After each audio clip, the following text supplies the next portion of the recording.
자, 오늘 하나님 말씀 누가복음 13장 말씀을 함께 읽고 봤습니다. 오늘 하나님 말씀은 전반부에는 회개 권면과 천국 교훈 및 예루살렘 멸망 예언의 말씀이 쭉 이어지고 있고요. 그 가운데에서 이제 후반부에 보면은 우리 예수님께서 십자가에 달리실 것을 말씀하시고 또 당시 이스라엘 사람들 바리새인들에게 불신앙에 대한 회개의 어떤 권면의 말씀을 주시고 계십니다. 오늘 말씀에는 특별히 우리 예수님께서 죄에 대한 우리들의 어떤 시각들 거기에 대해서 예수님께서 주신 말씀이 있습니다. 그것을 중심으로 말씀 좀 볼까 합니다. 먼저 15절 16절 말씀을 다시 한번 보겠습니다. 주께서 대답하여 가라사대 외식하는 자들아 너희가 각각 안식일에 자기의 소나 낙이나 마구에서 풀어내어 이끌고 가서 물을 먹이지 아니하느냐. 그러면 18년 동안 사단에게 매임받은 이 아브라함의 딸을 안식일에 이 매임에서 푸는 것이 합당치 아니하냐. 이렇게 우리 예수님이 말씀이 있습니다.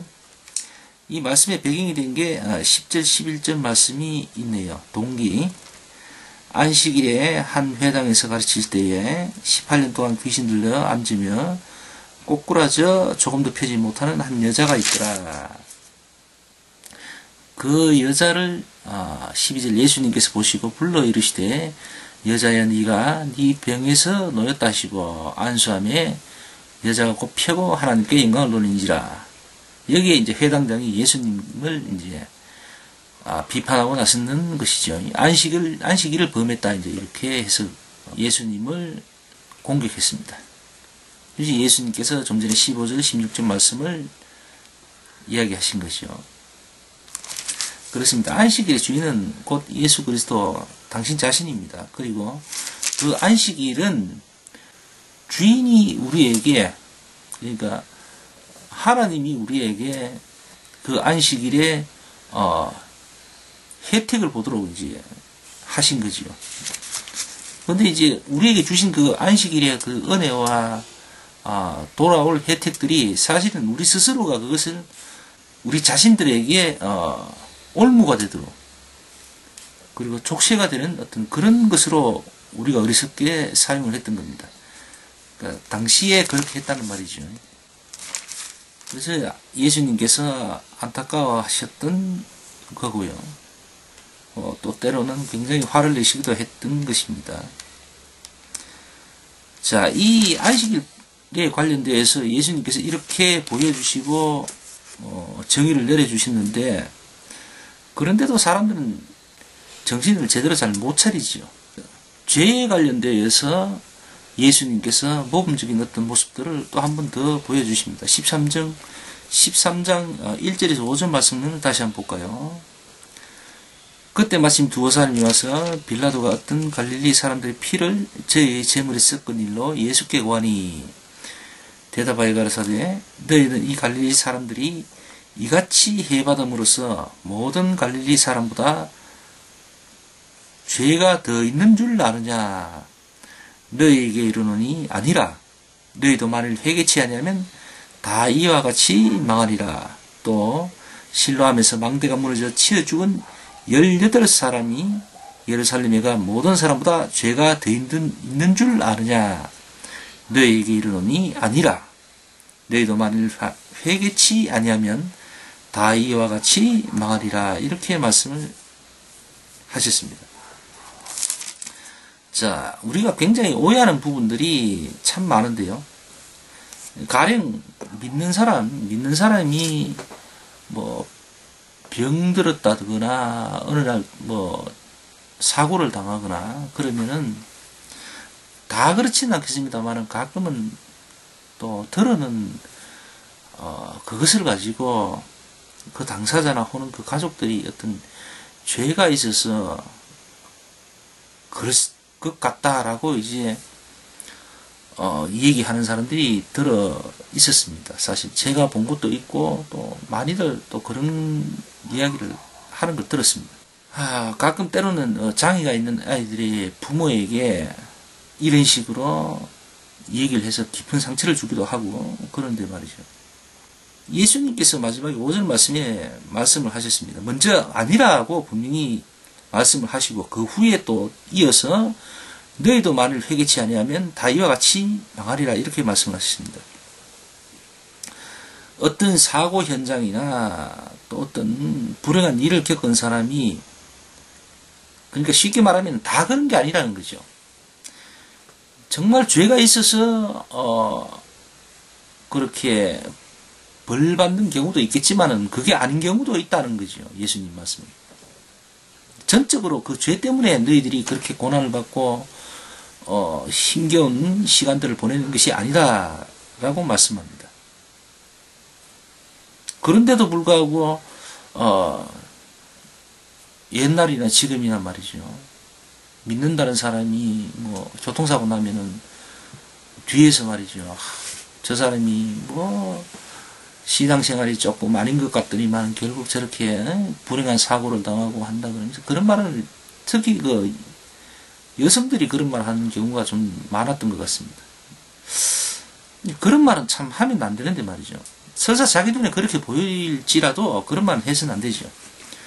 심지어는 그것을 대놓고 예를 들어서 자기가 뭐 어떤 믿음의 모임 가운데서 어떤 좀 앞서 있다는 분들은 가끔 그런 어려운 시간을 겪고 있는 당사자에게 면전에서 대놓고 그런 말을 하는 분도 들어있는 것 같아요. 참 대단한 착각을 갖고 사는 사람들이 제법 많은 것 같습니다. 그건 큰 신뢰지요.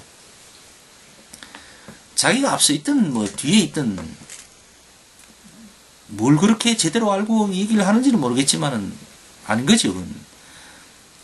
예수님께서 직접 죄 때문에 모든 것이 그런 일들이 있었던 것은 절대 아니다라고 말씀을 하셨음에도 불구하고 예수님조차도 그렇게 쉽게 말씀하시지 않는 것 같잖아요. 그런데도 왜 불완전한 존재인 자신들, 우리들이 함부로 형제를 두고 판단을 하고 정죄를 할 수가 있겠습니까? 형제를 판단하지 마라고 그러잖아요. 그 말씀이 괜히 있는 것이 아니죠. 이처럼 함부로 섣불리 판단을 하다가 상처를 입고 구원에서 멀어지는 그런 실족하는 영혼들이 있어서는 절대 안 되겠죠. 그 문제를 예수님께서 분명하게 하신 것 같습니다. 과거 바리새인들이 그런 면에서 굉장히 심했던가 봐요. 율법과 어떤 계명 이런 거, 또 여러 가지 그런 걸 가지고 외형적인 어떤 신앙의 모습들을 가지고 스스로를 이렇게 사람들 앞에 드러내놓기를 즐겼던 그런 부분들이 사실 오늘날에도 믿는다는 사람들에게서 쉽게 찾아볼 수가 있는 것 같습니다. 그래서 그러한 것들이 사실은 하나님의 나라의 확장과 주 예수 그리스도의 희생과 사랑을 전파하는 데 큰 장애가 되는 부분이기도 사실은 합니다. 그런 아주 참담한 한 역할들을 하고 있는 것이 분명한 사실인 것 같습니다. 그래서 정말 믿는다는 사람이라면, 정말 하나님의 자녀라면 이런 모습들을 설령 자기 눈에 그렇게 보일지라도 자제해야 되겠죠. 오히려 그런 판단하는 부분보다는 오히려 사람으로서 어떤 권면의 짧은 권면의 말씀이라든가 또 혹은 앞서서 스스로 먼저 보이는 어떤 간접적인 어떤 역할을 하는 그런 부분들이 차라리 보다 더 낫지 않을까 그렇게 생각을 해봅니다. 무엇보다도 가장 앞서야 될 부분은 그 부분에 대해서 하나님께 간절히 기도해주는 그런 바람직한 그리스도인의 어떤 모습들이 필요하지 않나 생각을 해봅니다. 하나님께서는 우리가 사실 이런 분쟁 가운데 놓이는 것을 굉장히 싫어하십니다. 또 그것에 대해서 굉장히 주의를 주고 계십니다. 그럼에도 불구하고 예나 또 오늘날이나 사실 사람들은 말을 잘 안 듣죠. 하나님의 말을 지독하게 안 듣는 것이 사실인 것 같습니다. 철없는 아이들이, 자식들이 부모의 말을 참 안 듣잖아요. 그 이상인 것 같아요. 인간들은 예전부터 정말 하나님의 말씀을 지독하게 안 들었습니다. 하나님이 이렇게 성경을 제작해 하고 또 이렇게 내놓고 보여주고 지키라고 해도 그 안에 있는 성경 말씀 그 자체를 가지고 아주 자기 마음대로 해석을 해서 그냥 하나님 말씀을 이용하고 엉뚱하게 해석해서 자기 편리대로 자기 삶을 그냥 즐기고 사는 사람들이 굉장히 많아요. 그러다 보니까 그것 또한 하나님의 말씀을 안 듣는 거 아닙니까? 그죠? 그래서 누구나 할 것 없이 하늘을 따뜻하게 우러러볼 수 있는 사람은 없는 것 같습니다. 모두가 죄인이 뜬 것이죠. 그리고 죄 앞에 자유로울 수 없는 부분들인 것 같습니다. 혹자는 겁니다. 예수님을 만나서 구주로 영접하고 죄에서 해방되었기 때문에 이제 더 이상 죄에서는 자유할 수 있다. 그렇게 말씀하신 분들도 들어 있습니다. 그것은 사실 영적인 의미에서 이야기죠. 내가 아직까지도 살아있어서 이 세상에 존재하면서 비록 하나님을, 예수님을 영접하고 믿고 살지만 아직까지 나는 이 세상에 속해 있고 죄 가운데 놓여 있는 사람이죠. 이 세상에 나 혼자 사는 게 아니잖아요. 나는 괜찮은데 내가 어쩔 수 없이 죄 가운데, 무리 가운데 속해 있는 부분도 있을 수 있단 말이죠. 도둑의 무리 안에 가령 죄가 속해 있으면 나는 그럼 도둑이 아닌 건가요? 어쩔 수 없이 도둑의 무리의 한 사람이 되는 거죠. 그겁니다. 내가 아무리 죄에서 자유를 얻고 했다고 손치더라도 나는 원죄를 갖고 있는 사람임에 분명합니다.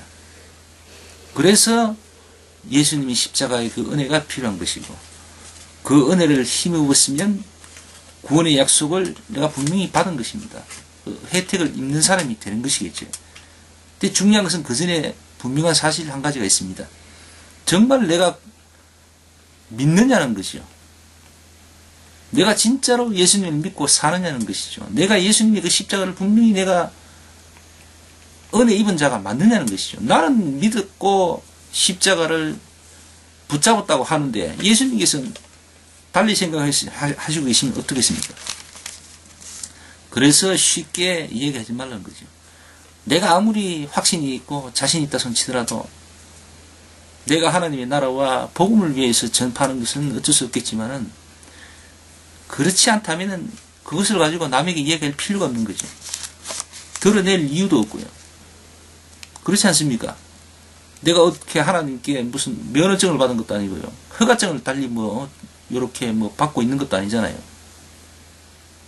어쩔 수 없이 우리는 영적으로 확인하고 스스로 확신하는 거죠. 그 이상은 없습니다, 사실은. 우리가 이 세상 끝나서 주님 앞에 서봐야 합니다. 그것뿐이에요. 그 때문에 일부러 사람들 앞에 자꾸 드러내놓고 자랑하는 것처럼 보이는 그런 분들이 많은 것도 사실입니다. 근데 그건 다 아닌 것 같습니다. 자, 오늘 하나님 말씀은 그런 것 같아요. 함부로 형제를 판단하지 마라. 그 말씀을 우리 주님께서 우리에게 주신 것 같습니다. 자, 우리 모두 그리스도 은혜 안에서 스스로의 구원을 통한 어떤 하나님의 은혜 붙잡고 살아갈 수 있기를 간절히 소망하면서 기도하면서 오늘 예배 마치기로 하겠습니다.